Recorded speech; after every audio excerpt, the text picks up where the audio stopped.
उस दिन लंका का आकाश रक्तवर्ण हो चुका था। चारों ओर युद्ध की आग फैली हुई थी। धुएं और धूल से भरी हवा विनाश का संकेत दे रही थी।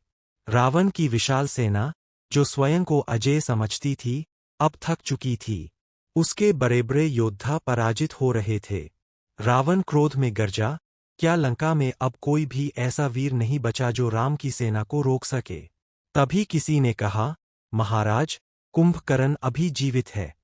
यह सुनते ही रावण की आंखों में आशा की अंतिम किरण चमक उठी।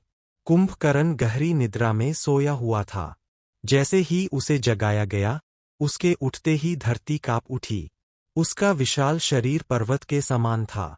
उसके प्रत्येक कदम से भूमि फटने लगी। उसकी गर्जना से वानर सेना भयभीत हो उठी। कुंभकर्ण ने दहाड़ते हुए कहा, आज राम की सेना का अंत निश्चित है।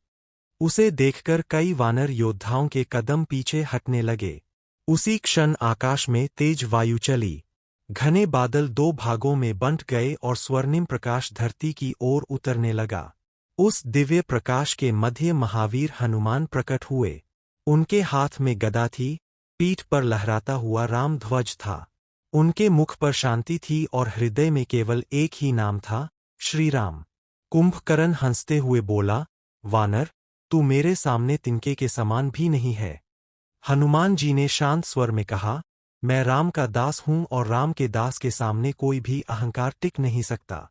यह सुनते ही कुंभकर्ण ने अपनी विशाल गदा उठाई और प्रहार किया, परंतु हनुमान जी वायु के समान वेग से बच निकले। हनुमान जी ने एक विशाल पर्वत उठाकर कुंभकर्ण की ओर फेंक दिया। पूरी लंका गूंज उठी, फिर भी कुंभकर्ण खड़ा रहा। तब हनुमान जी ने क्षण भर आंखें बंद कीं और प्रभु श्रीराम का स्मरण किया। उनके चारों ओर दिव्य प्रकाश फैल गया और वायु चक्र बनकर घूमने लगी। हनुमान जी ने अपनी गदा उठाई और एक ही प्रचंड प्रहार में कुंभकर्ण का संतुलन तोड़ दिया। वह धरती पर गिर पड़ा। उसका अहंकार नष्ट हो चुका था। उसने कहा, आज मुझे समझ आया कि बल शरीर में नहीं, बल प्रभु की भक्ति में होता है। हनुमान जी ने विनम्रता से कहा, अहंकार का अंत निश्चित है, परंतु भक्ति सदा अमर रहती है।